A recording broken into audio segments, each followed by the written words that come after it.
और आपको सीधे लिए चलते हैं प्रेस वार्ता जहां पे अनुराग ठाकुर संबोधित कर रहे हैं। वायदे किए गए थे, वो सब वायदे औंधे मुंह गिरे हैं।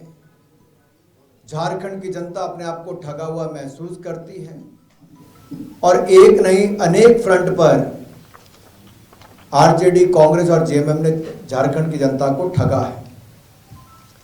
यहां पर जल, जंगल और जमीन, इसमें घोर भ्रष्टाचार हुआ है।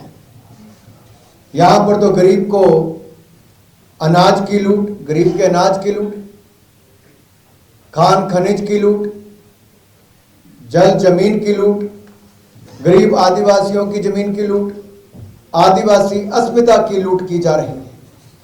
और इस लूट वाली सरकार को अब खुली छूट जनता नहीं देगी, इनको बाहर निकालने का काम करेगी।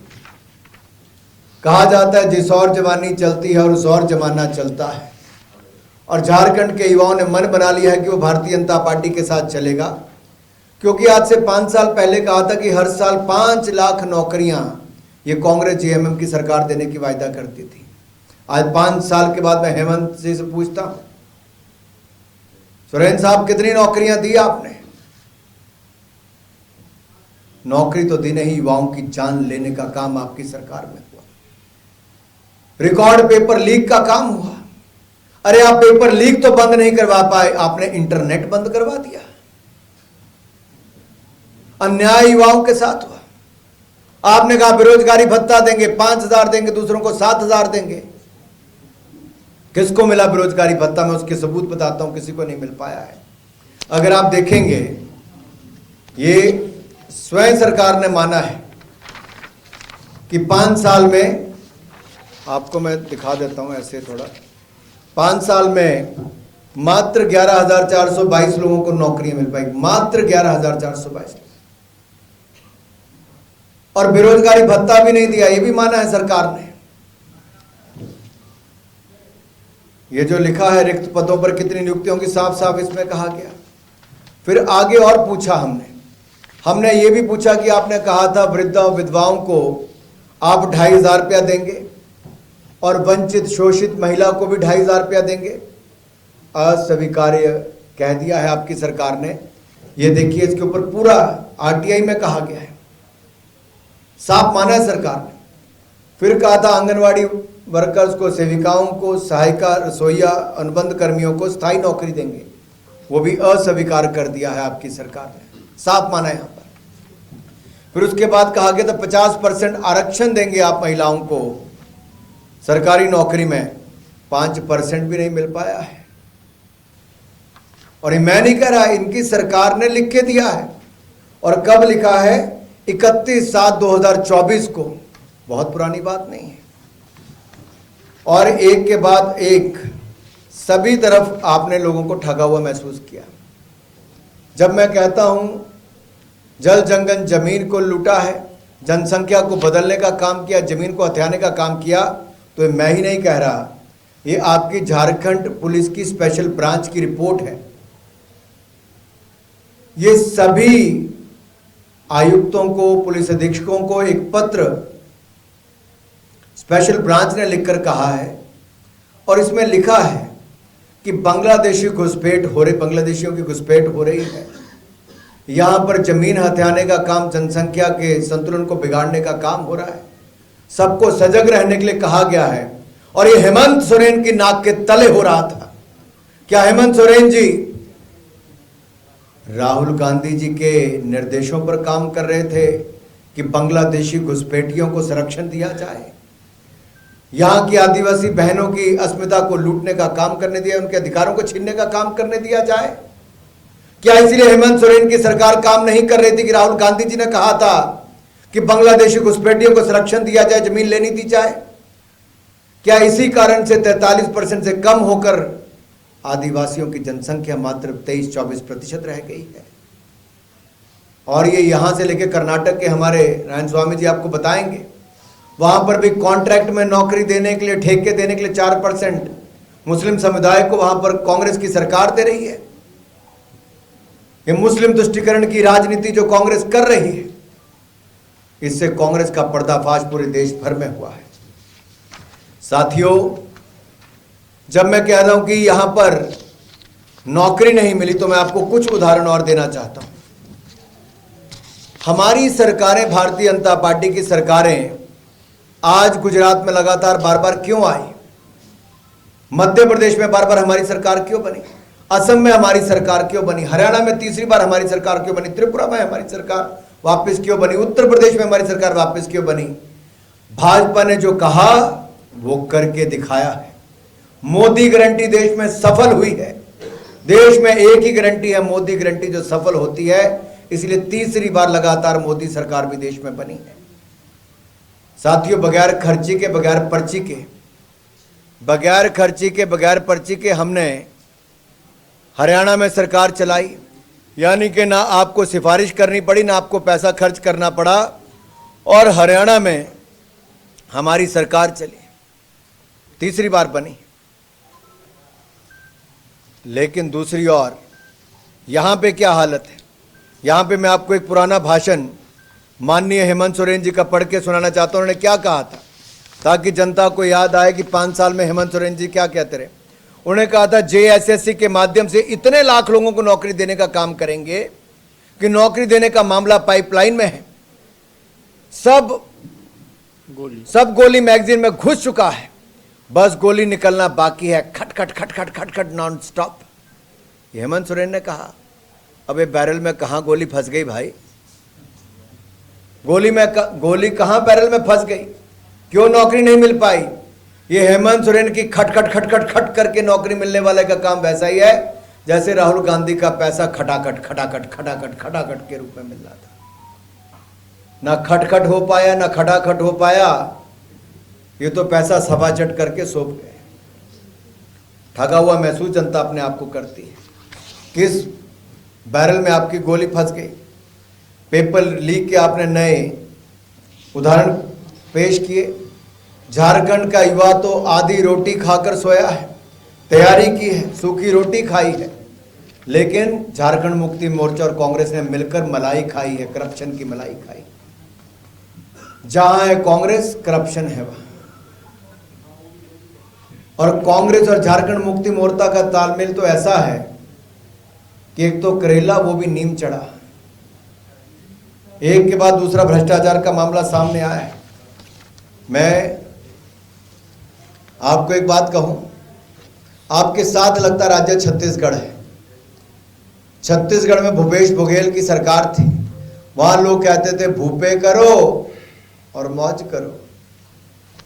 महादेव ऐप घोटाला हुआ, वहां पे पेपर लीक के मामले हुए। वहां कांग्रेस के रिश्तेदारों को, कांग्रेस के नेताओं को सारी नौकरियां मिली वहां पे। ये मैं नहीं कहता, ये छत्तीसगढ़ की जनता ने भी कहा, इसलिए छत्तीसगढ़ की सरकार वहां पे चली गई। शराब घोटाला, महादेव ऐप घोटाला, कभी आए भूपेश बघेल जी तो पूछिए। उनके चेला हेमंत सोरेन जी उनके चेले कहे जाते हैं। जैसे शराब घोटाला वहां पे हुआ, वैसे छत्तीसगढ़ में भी शराब पे लूट हुई। और यही नहीं, कांग्रेस के सांसद साहू के बारे में तो आपने सुना ही होगा। मशीनें हाफ गई, बोरियां खत्म हो गई, बैग खत्म हो गए, लेकिन नोट खत्म नहीं हुए थे। 350 करोड़ राहुल गांधी के सांसद के पास मिले थे। आलमगीर आलम एक ऐसा मंत्री जिसके पास न जाने कितने करोड़ रुपए होंगे, जिसके पीए के नौकर के पास अगर 32 करोड़ रुपया मिले और वो आलीशान फ्लैट में रहता हो, तो सोचिए छत्तीसगढ़ में कितनी लूट हुई होगी। एक बात मैं आपसे और कहना चाहता हूँ, किसानों के हक भी इन्होंने छीने हैं। यहाँ पर कृषि आशीर्वाद योजना जो हमारे समय चलती थी वो भी बंद कर दी गई। और एक नहीं अनेक ऐसी बातें हैं जो मैं आपको राज्य की सरकार के बारे में कह सकता हूँ। लेकिन अब कुछ बात मैं और नारायण स्वामी जी आपको हिमाचल और कर्नाटक की बताना चाहते हैं। हिमाचल प्रदेश में जब कांग्रेस चुनाव लड़ने जा रही थी तो कांग्रेस ने 10 गारंटियां वहां पे, कितनी 10 गारंटियां, और 10 से होते होते अब कांग्रेस 4 गारंटियों पे देश भर में आ गई, क्योंकि हिमाचल की 10 में से 1 गारंटी भी कांग्रेस पूरी नहीं कर पाई। कांग्रेस ने वहां पर कहा था कि वो हर साल 1 लाख युवाओं को सरकारी नौकरियां देंगे।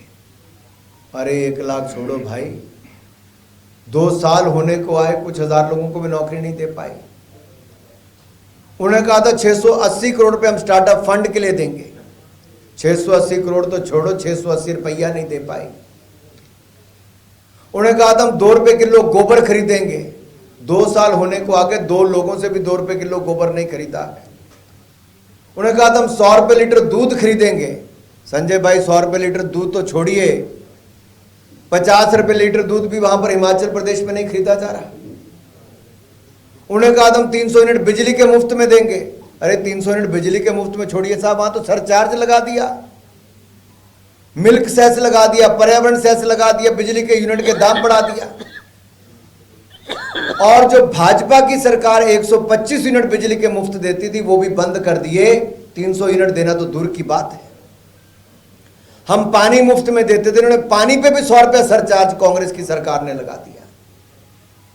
और यही नहीं, पेट्रोल और डीजल पे 3-3 बार वैट लगाकर पेट्रोल और डीजल के दाम भी इन्होंने हिमाचल प्रदेश में कई गुना बढ़ा दिए।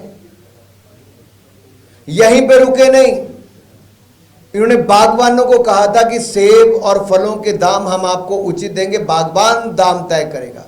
अरे बागवान ने दाम क्या तय करने थे, खरीदी बंद हो गई। नदी नालियों में सेब बहाने पड़ गए हमें, ऐसी हालत वहां पे खड़ी कर दी। इन्होंने कहा था महिलाओं को 1500 रुपया देंगे। नारायण स्वामी जी हमारे राज्य में कहा था कि अगर एक परिवार में 4 महिलाएं भी 18 साल से ज्यादा की होंगी तो 1500 रुपया हर महिला को देंगे। अरे 1500 हर महिला को छोड़िए, एक महिला को भी 1500 रुपया नहीं मिला है। 2 साल होने को आ गए हिमाचल प्रदेश में। अभी प्रियंका गांधी जी छुट्टी बिताने गई थी, दिवाली मिलाने हिमाचल प्रदेश गई। हिमाचल के चुनाव के बाद 3 बार प्रियंका गांधी जी आई, लेकिन 3 लोगों से भी हिमाचल प्रदेश में नहीं मिली, क्योंकि एक भी गारंटी हिमाचल प्रदेश की पूरी नहीं की है। आज राहुल गांधी जी, प्रियंका गांधी जी, खड़गे जी अपनी शक्ल दिखाने के लायक हिमाचल प्रदेश में नहीं रहे, क्योंकि झूठे वायदे किए, झूठे दावे किए। ऐसा कोई बचा नहीं जिसको कांग्रेस ने ठगा नहीं। और हालत देखिए, जो 1500 रुपए देने थे वो 23 लाख महिलाओं को देने थे, आज 23,000 महिलाओं को भी नहीं दे पाए। ओल्ड पेंशन स्कीम की बात करते थे, वो भी औंधे मुंह आकर गिरी। आज हालत ये है संजय भाई, और मीडिया के मित्रों को मैं कहना चाहता हूं, हालत हिमाचल की ये है कि हिमाचल के सरकारी कर्मचारियों को आज पेंशन और तनख्वाह लेने के लिए भी इंतजार करना पड़ रहा है। 1 महीने में तनख्वाह मिली जाके 6वें 7वें दिन, पेंशन मिली 10वें दिन जाके। और तो और डीए लेने के लिए हिमाचल के कर्मचारी हाँफ रहे हैं, एक दफ्तर से दूसरे दफ्तर जा रहे हैं। और संविदा पर बहाल कर्मचारियों को जो स्थायी करने की बात थी वो तो छोड़िए, उनको बाहर निकालने का काम कर रहे हैं। वेतन और पेंशन की टेंशन हिमाचल प्रदेश में खड़ी हो गई है। हिमाचल में आर्थिक आपातकाल लग गया है। क्या लग गया है? हिमाचल में आर्थिक आपातकाल लग गया है। और आज की एक और ताजा घटनाक्रम है, हिमाचल में आए दिन जो कांग्रेस सरकार के द्वारा आदेश जारी किए जाते हैं, ये तानाशाही और मनमानी सरकार जो हिमाचल में है, कहते थे सुख सरकार आई, सुख नहीं, ये दुखों भरी सरकार आई है। साथियों, पहले तो कांग्रेस ने आर्थिक आपातकाल लगाया, फिर मुख्यमंत्री के लिए जो समोसे आए थे वो हिमाचल के मुख्यमंत्री के समोसे पुलिसकर्मी और बाकी खा गए, तो वहाँ सीआईडी की जांच बिठा दी गई। अब हिमाचल में स्थिति है कि आरबीआई से पैसा कर्जे पे लेकर हिमाचल में समोसा मंगाया जाता है। और आज एक जो मौखिक आदेश जारी किए हैं उसमें ये कहा गया है कि कोषाधिकारियों को 10,000 रुपये से अधिक के बिल ना पास करने के मौखिक आदेश जारी कर दिए, यानी कि जीपीएफ के बिल भी पास नहीं हो पा रहे। ये हालत आज हिमाचल प्रदेश की है। ये कांग्रेस का मॉडल देश भर में फेल हो चुका है। कर्नाटक में भी आर्थिक संकट है, तेलंगाना में भी आर्थिक संकट है, और हिमाचल में आर्थिक आपातकाल लग चुका है। अब तो 10,000 रुपये के बिल भी कोषाधिकारियों को पास ना करने के मौखिक आदेश हैं, जीपीएफ के बिल भी पास नहीं हो पा रहे। साथियों, यही नहीं, खोखले वायदे, खोखले दावे, गारंटियां सब फेल हो चुकी हैं। ये उतनी ही फेल हुई जितनी कांग्रेस फेल हो चुकी है। और तुष्टीकरण पे कांग्रेस यहां तक बढ़ चुकी है कि आज हिमाचल प्रदेश में कांग्रेस के मंत्रियों ने विधानसभा में आरोप अपनी सरकार के ऊपर लगाकर कहा कि 4-4, 5-5 मंजिला मस्जिदें बन गई, इलीगल बन गई, हिंदुओं की बहू बेटियों के साथ छेड़खानी होती है, हिंदुओं के व्यापार खत्म कर दिए जाते हैं।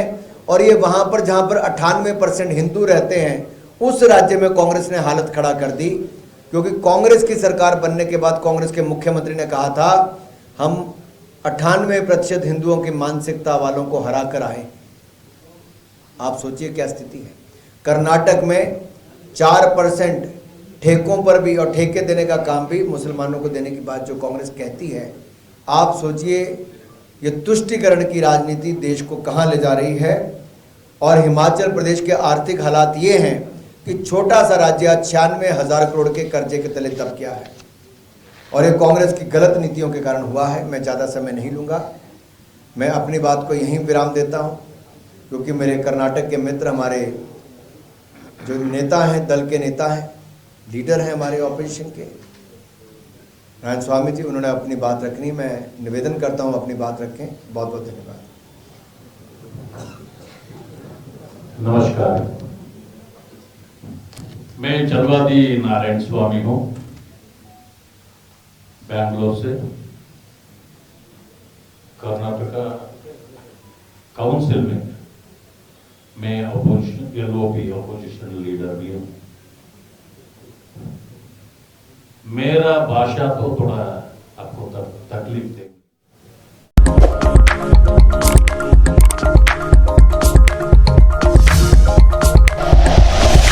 Like and share videos, subscribe करें हमारा चैनल और प्रेस करें बेल आइकॉन। न्यूज़ 11 भारत, सच है तो दिखेगा।